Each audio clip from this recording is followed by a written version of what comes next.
You are live. All right, guys. Hello, hello, hello. We are telling your followers that you've started a live video feed. Hi, Mom. Hi, Tay Tay. All right, guys. Hey, Rissy. Hey, Emily.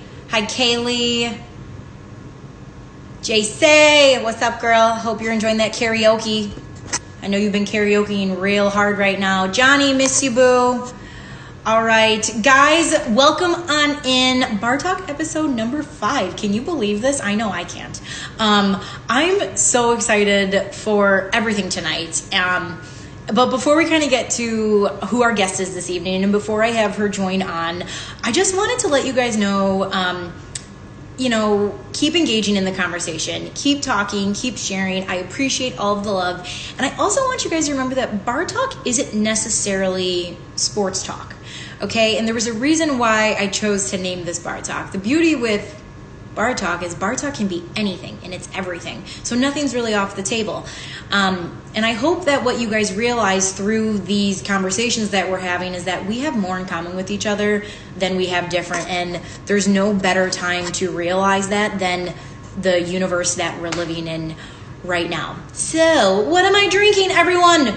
Pour open your drinks, crack open your drinks. I'm drinking the Claw, okay? A White Claw. The Black Cherry White Claw. My go-to is normally the Grapefruit Ruby one.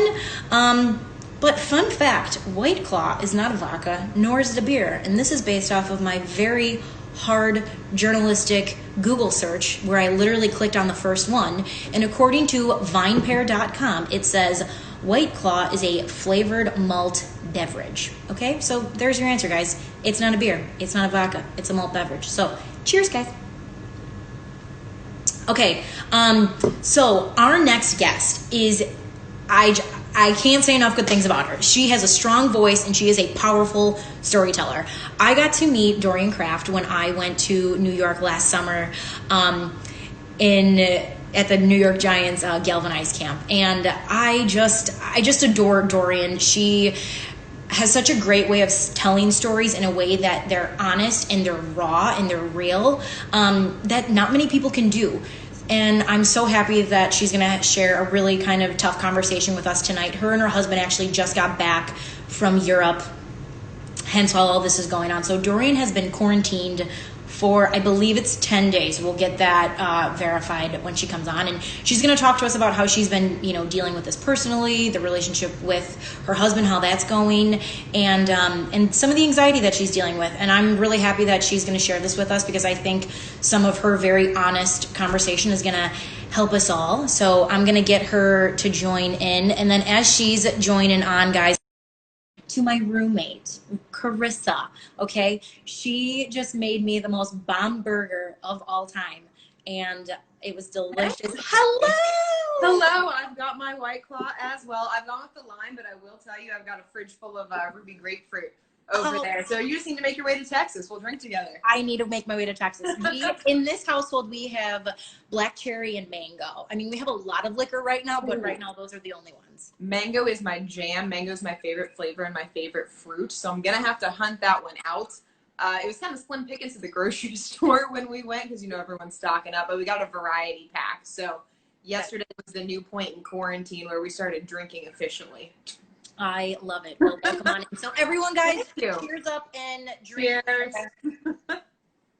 Mango's our number one. My heart toasting you both. Laura, we're toasting you too. Hi, Laura. I know, she's the best. Okay, so you and your husband just got back from Europe. You guys went to Belgium, Amsterdam, London, and am I missing anyone else? Yeah, we went for, he's actually here. I'm in Texas with my husband, and people wouldn't know. My husband and I actually live separately. So I live in Arkansas. He lives in Texas because of my job, our jobs. And my job was nice enough that we are self-quarantined. He is from work too. We are allowed to spend it together just in case either one of us got sick so we could take care of one another. So I drove down here in the middle of the night to limit my exposure to everyone. Thankfully, I'm still on Europe time. I hit the road at like 2 o'clock in the morning. Hello! Welcome on in, Chris. I hope you're drinking with us as well. He is. He's a craft beer fanatic. So he's sitting here next to me, listening to us talk. He's drinking with us. But yeah, so we were in Europe for 2 weeks for his birthday, and we went to the Amsterdam, Belgium, and London. We were there for 2 weeks, and with 2 days left in the trip, we found out about the travel ban. Yeah. And so we had to deal with the airline and then hustle getting home. So it was a very interesting adventure, and then spent 2 hours in quarantine with the CDC when we got back to JFK. Okay, so you get back to JFK. Mm-hmm. You have been quarantined now for how many days? 8. This is day 8. Okay. So we've got until next Sunday. Okay, how have you been dealing with all of this? We've been okay. The fact that we're together at least helps me. I think if we were both doing it individually, it would be a big struggle. And the thing that's kind of important to remember here, I see what you've got in your hand.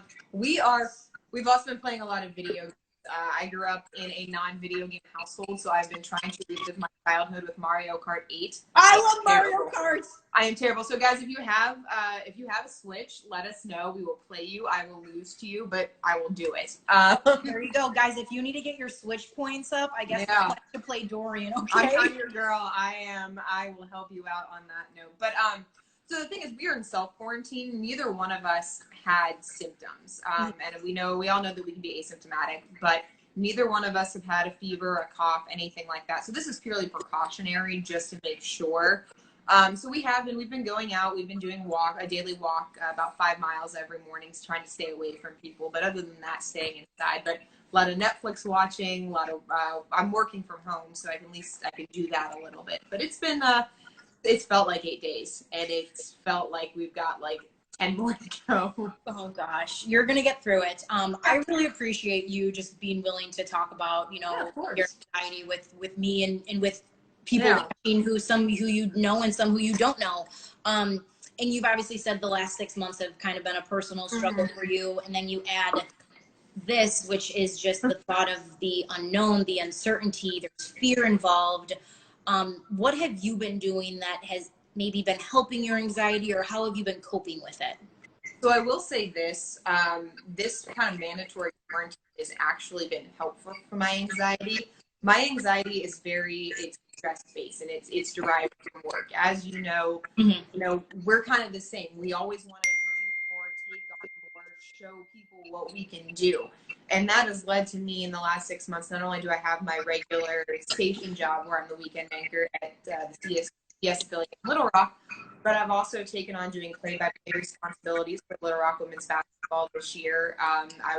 Had just signed up to do color commentary for Arkansas women's softball, and I also freelance as a writer for USA Today. I'm the editor of the Thunder Wire site. So when I list all this out, you'll see in my Twitter bio, it says all these things, and it says I don't sleep. I'm not kidding. I don't sleep at all. And I get that. It's, this because, not to give away all the galvanized secrets, but what we have to do is that we have to admit our fears. Mm-hmm. And my fear has always been that I'm not good enough. And so I take on all these different things so that maybe one day I'll finally feel like I've accomplished something. And in doing so, I always tend to overload myself. And so that's kind of where the base of my anxiety starts. And I overwhelm myself to the point where I feel like I can't do anything. From there, I just kind of withdraw from everything and everyone. But I refuse to take a break on my own. It's something that I struggle with. And so this time away from work, and I'm still working, but not in the capacity that I normally would, it kind of forces me to take time to myself and take time away from, just trying to do a ton of things. And it's something that I wouldn't normally allow myself. It's been a struggle. Chris would agree with me and, say very plainly, yesterday I laid in bed and cried because I was worried that I wasn't doing enough while on quarantine. Am I watching enough news? Am I generating enough content? Am I engaging enough with people? And, some days are like that. Some days are great. It's kind of hit and miss. But the best thing that I found for me is being honest. When I get really overwhelmed with my anxiety, I don't want to tell anybody. I don't want to share what's going on. And because I'm afraid of being judged, I'm afraid of looking weak. Yeah. And what I have found to be the most successful for me, and I hope that, someone else out there is feeling this way, there are people that understand. And the took me a really long time to figure that out. Yeah. And I think kind of like what you're saying, like communicating it. Like, Yeah. I think sometimes we don't say things, so in our head they have this control, and then finally when you let it out, you're like, oh, that's it. Yeah. Like, and again, maybe that's not the way for everyone, but again, sometimes when you can like say it and address it and confront it head on, like maybe that's gonna help, maybe it's not, but it could be a step in the direction of who knows, you know? And that's always been the thing that I've found. Like, I always want to go from 0 to like Z in like one step. Like, I don't do very well in taking sequential steps. I want to have everything figured out at once. And that's been a real process for me in this, is even just being able to name what is stressing me out is a huge start. Because when you can verbalize it, then you could, for me at least, when I can verbalize it, then I can start to fix it. Right. And it's something that I have, actually, you're the first person that I'm telling about this outside of my family. I don't talk about it very often because I don't want people to know. I haven't in the past wanted people to know because we have this very public job. Yeah. And people see us in a certain way. And I haven't wanted to admit at times what's going on in my life because I don't want people to see me in a way where I don't necessarily want to project. But if I want to be authentic and I want to be myself, I have to own the things that make all of me who I am. And one of the things is my anxiety.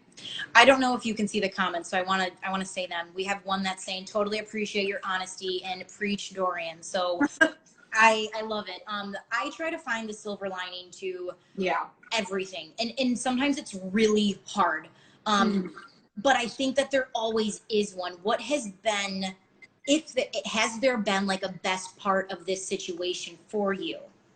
Yeah, I mean, the truth is the silver lining has been spending this time with my husband. So we have now been together with our 2 weeks on vacation, which I was generously granted, and then the 2 weeks now in self-quarantine. I will have spent a month, and I keep looking because he's pacing. He's pacing the kitchen. I'm trying to make sure he's paying attention to me. Okay. So we'll have spent a month together, and this is the longest stretch of time that we have spent together in over a year. We get to see each other. We get to see each other once a month, maybe, because that's how my schedule works. And I'll come down here. My off days, hi honey. My off days are in the middle of the week. So when I drive down, he's always working, and when he comes to Little Rock, I'm always working. So even when we're together, we don't get quality time together. This has at least allowed us the opportunity to spend some quality husband-wife time because we just got married 6 months ago. We're still in the newlywed phase, I think. Yeah. Yeah. For sure. And as he he's like, I'm not letting you go. I'm not letting you go. And we just found out. We just found out today, actually, that we're going to be living separately for at least another year and a half. So we'll have lived separately for almost 3 years by the time we can actually live together again. And it's tough. It's really tough. So essentially, this is like honeymoon number 2. 3. I mean, we got honeymoon number 3. Honeymoon. We got our first honeymoon, and then we did I'll count Europe separately as honeymoon 2, and then this one is 3. So we'll take it. Okay, now. Yes. March.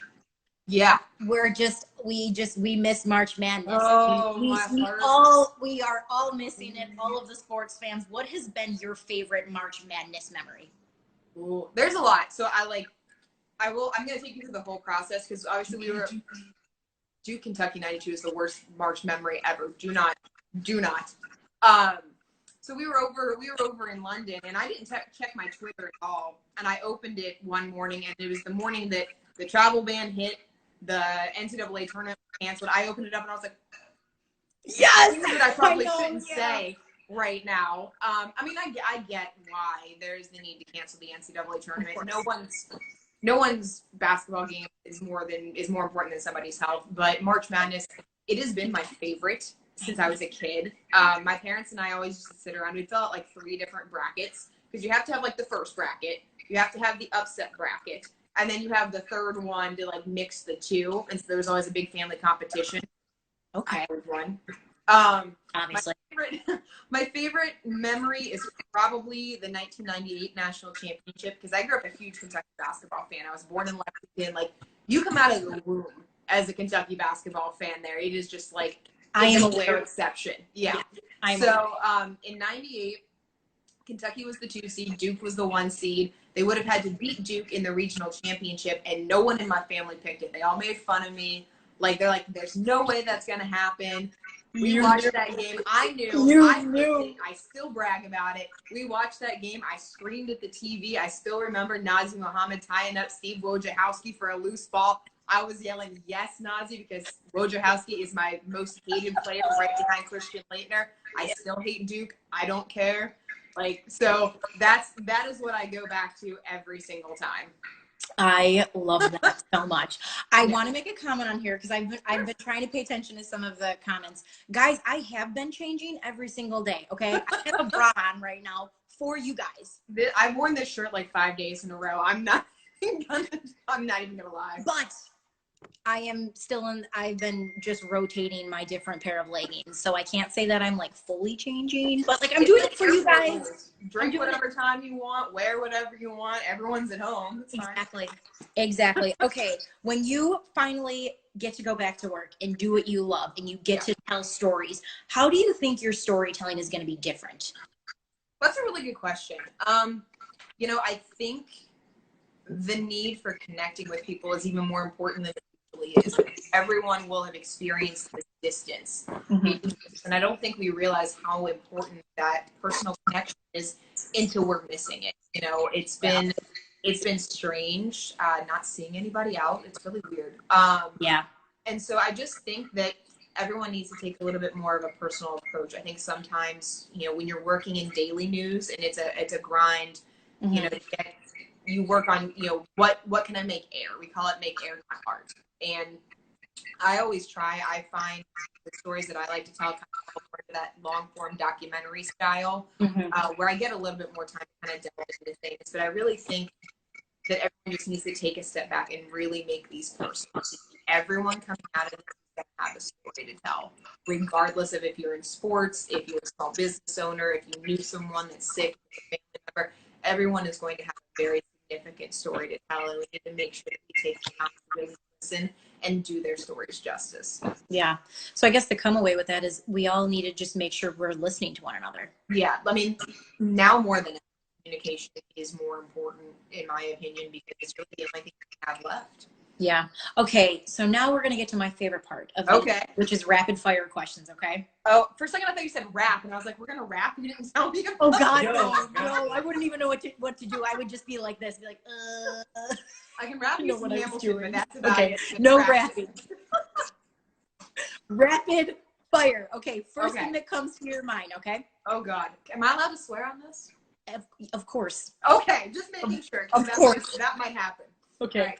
What's your favorite place you have visited outside of the U.S.? Paris. Easy. Yeah. Favorite holiday? Ooh, Christmas. What was a nickname that was given to you as a kid? Fruit Loop. Dorian, you've paused. Oh no, you paused on me too. All right, hold on. Let's see if I get you back. Oh, I can see you. Okay, wait. Yeah, let's wait. Okay. I can see you. You're just low. There we go. Did you say your nickname was Fruit Loop? Yes. I have Fruit Loop. I have consumed an absurd amount of fruit ever since I was a kid. Like, I was known for eating an 8-pound bag of oranges in one sitting. So my parents called me Fruit Loop.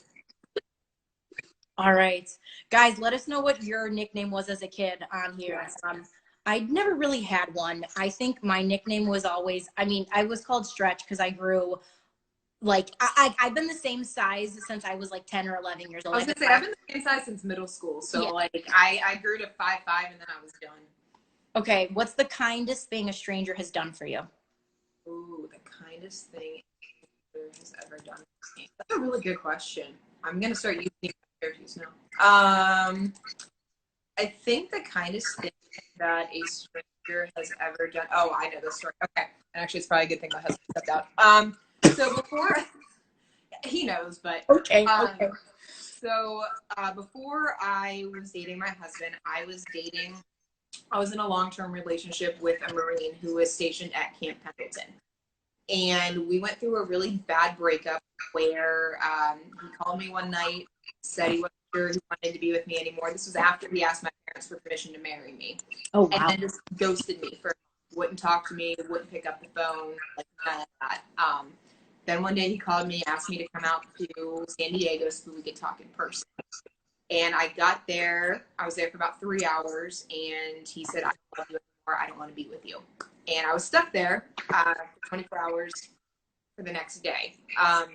He dropped me off at the airport, and I got through security, and I went to get a drink of water, and I just lost my shit at the checkout. Like, I just started crying to the point where I was dry heaving.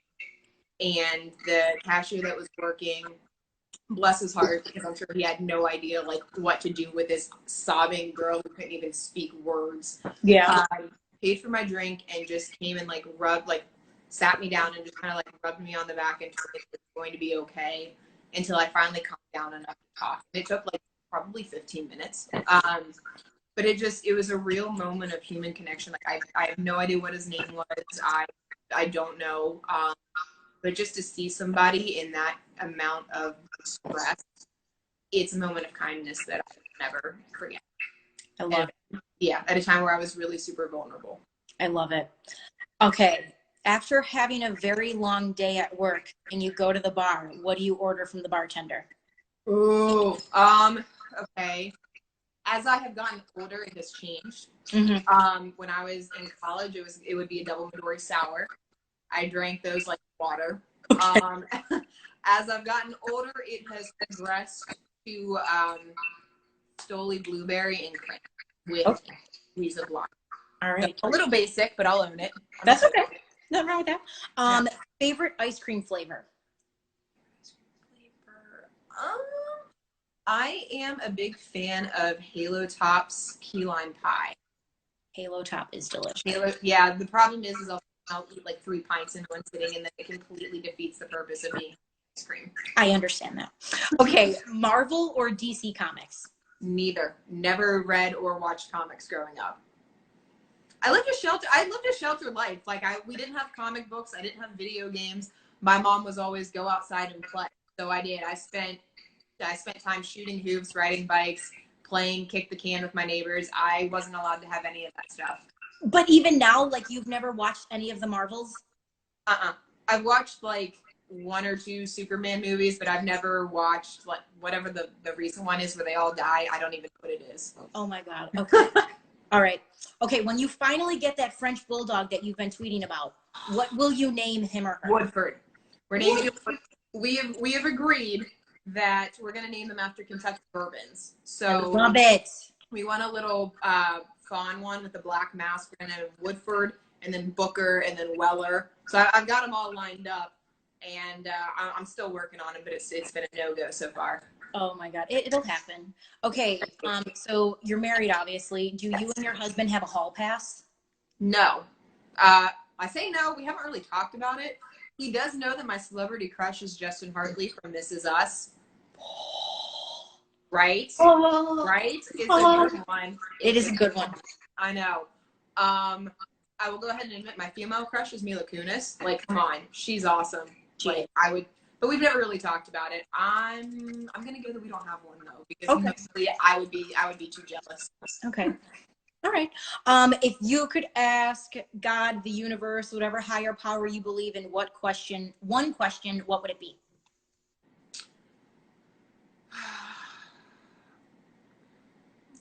I would ask why sometimes it's so hard for us to get out of our own way, and why sometimes it feels like we're so alone. Because that's something that I struggle with immensely, is that this keeps back to my anxiety where I feel alone a lot of the time.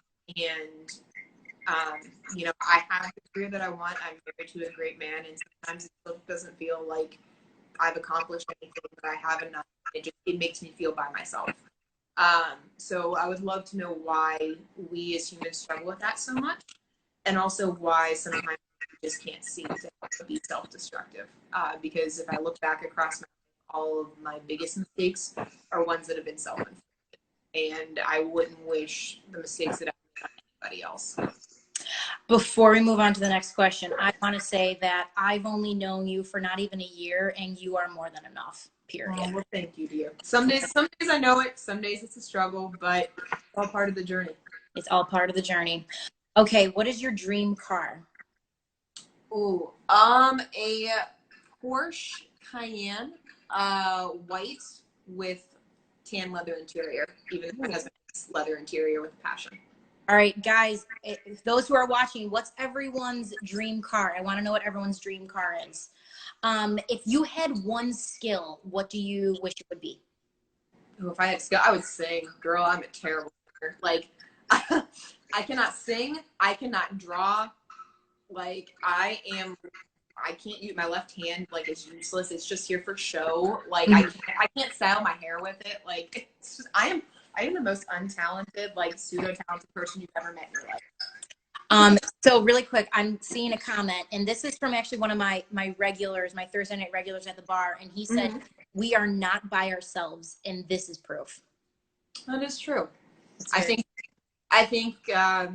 you know, in this time to that end, you know, time where we're all kind of by ourselves and we're still finding ways to come together, maybe we can look at that as a way that we're all connected. The human spirit is not dead, and it, to me, it's doing the complete opposite. Yeah. You know? Okay, if you were reborn in a new life, would you rather be alive in the past or in the future?